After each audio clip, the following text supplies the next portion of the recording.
ये प्रॉब्लम है। इस प्रॉब्लम में हमको जीरो मेंबर ढूंढना है।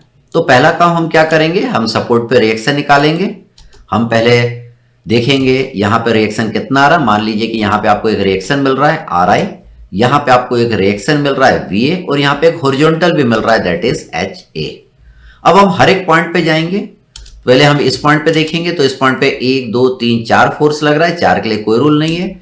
एच जॉइंट पे देखिए यहाँ पे 4 फोर्स लग रहा है, तो जीरो मेंबर निकालने के तो कोई रूल नहीं है 4 फोर्सेस के लिए। लेकिन यहाँ पे प्लस बन रहा है, तो जितना फोर्स इसमें आएगा उतना इसमें आएगा, जितना इधर लगेगा उतना ही इधर लगेगा। मतलब एच जे मेंबर जो है, एच जे मेंबर है, इसमें कंप्रेशन आएगा। जितने का फोर्स यहां पे लगेगा उतने का कंप्रेशन इसमें आएगा। हम आगे बढ़ते हैं, हम जी ज्वाइंट पे आते हैं। जी पे कितना लग रहा है, 1 2 3 4 5 6, 6 के लिए कोई रूल नहीं है। हम एफ पे आते हैं, एफ पे 4 फोर्स लग रहे हैं, तो जीरो मेंबर निकालने के लिए 4 के लिए कोई रूल नहीं है। चूंकि प्लस लग रहा है तो इन दोनों में सेम फोर्स आएगा, जिनका मैग्नीट्यूड और नेचर सेम रहेगा, और इन दोनों में भी सेम फोर्स आएगा। हम ई पे आएंगे, ई पे 1 2 3 4 5 फोर्स लग रहा है, 5 के लिए कोई रूल नहीं है। हम डी पे आएंगे, डी पे देखिए ये दोनों आपके एक ही लाइन में लग रहे हैं, तो ये आपका जीरो मेंबर हो जाएगा, इसको हम हटा देंगे। कोई भी मेंबर किसी एक साइड से जीरो होता है तो उसको हम जीरो मेंबर कहते हैं। अब हम दूसरे साइड आएंगे, एन जॉइंट पे। एन जॉइंट पे देखिए 3 फोर्स लग रहे हैं, ये दोनों आपके एक ही लाइन में आ गए, तो ये आपका जीरो मेंबर हो जाएगा।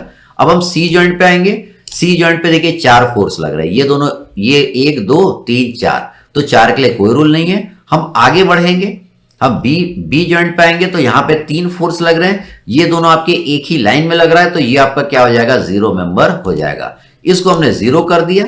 अब हम एम जॉइंट पे आएंगे, एम जॉइंट पे देखिए 3 फोर्स लग रहे हैं, ये दोनों आपके एक ही लाइन में लग रहा है, तो ये आपका क्या हो जाएगा, जीरो हो जाएगा। इसको जीरो कर देंगे। अब दूसरे साइड सी पे फिर से जाना पड़ेगा आपको। अब सी पे जाएंगे तो देखिए सी पे 3 फोर्स लग रहे हैं, ये दोनों आपके एक ही लाइन में लग रहा है, तो ये आपका क्या हो जाएगा, जीरो हो जाएगा।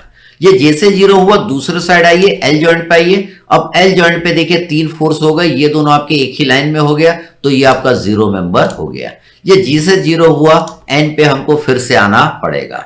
अब देखिए एन जॉइंट आपका एक ही मेंबर से कनेक्टेड है, एन जॉइंट आपका एक ही मेंबर से कनेक्टेड है, और कोई जॉइंट एक ही मेंबर से कनेक्टेड रहता है तो वो आपका जीरो मेंबर होता है।